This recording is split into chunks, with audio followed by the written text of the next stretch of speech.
Ferrari, Netflix, Petit Bateau, Carrefour, Facebook, Decathlon, McDonald's, EDF, FIFA, Apple, Mercedes, Orange, Coca-Cola. Google.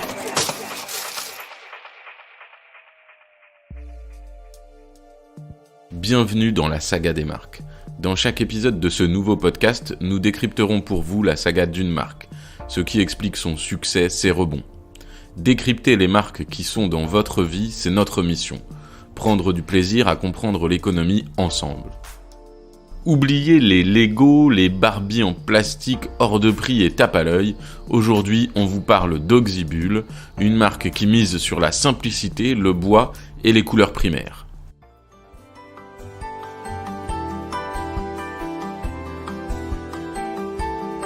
Les jeunes parents aiment de plus en plus Auxibul. L'an dernier, les ventes de la marque ont progressé de 11%, atteignant 120 millions d'euros. Quelles sont les clés du succès ? Pour commencer, remontons dans les années 80. Margaret Milan est une Écossaise installée à Paris. Un jour, elle décide de devenir entrepreneur. Sa première idée, vendre des pulls écossais. Après 6 mois à faire du porte-à-porte dans les boutiques parisiennes, elle laisse tomber Margaret. Mais, révélation qu'elle raconte à France Info. Et je voyais dans ma propre vie que je ne trouvais pas des jouets intéressants pour mes enfants en France. J'allais les acheter en Écosse quand je retournais voir les grands-parents. Et donc je me suis dit, pourquoi pas, il y a une place pour ça en France. Et c'est parti de là.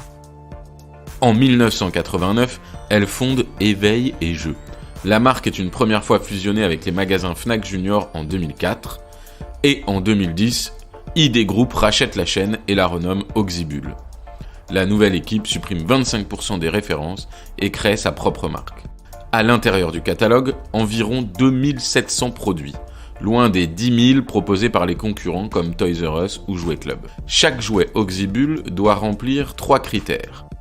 Être ludo-créatif, accessible et durable.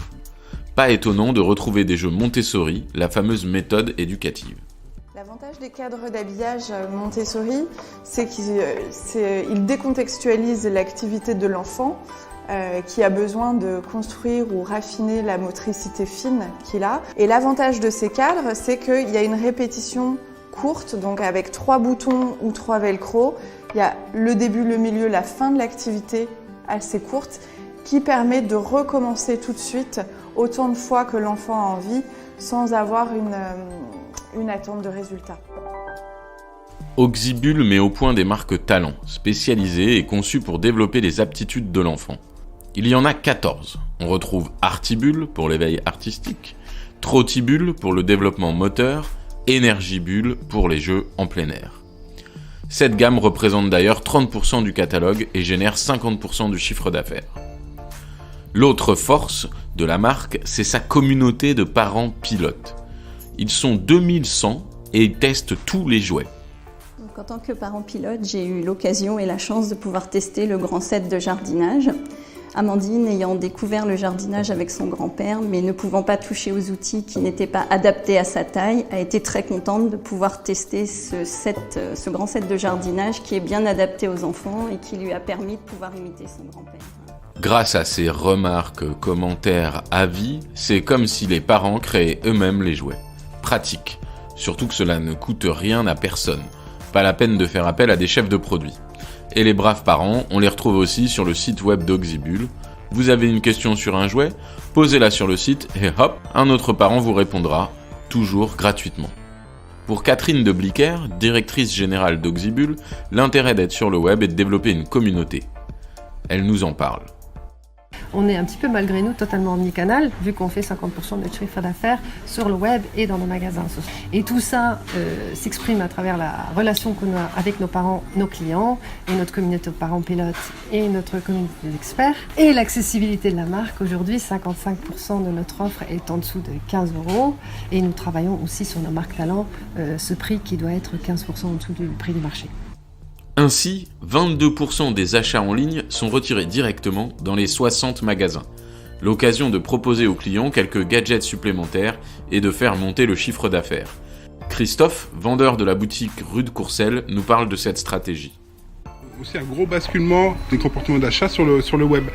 Quand ils sont retirés ici, d'aller un petit peu plus loin et de proposer la vente complémentaire, les piles qui vont manquer, le papier cadeau s'ils ne veulent pas passer par nos services pour le client et qui repartent avec vraiment l'ensemble de sa commande, qui ne sont pas obligés de repartir dans une boutique ou dans un magasin complet.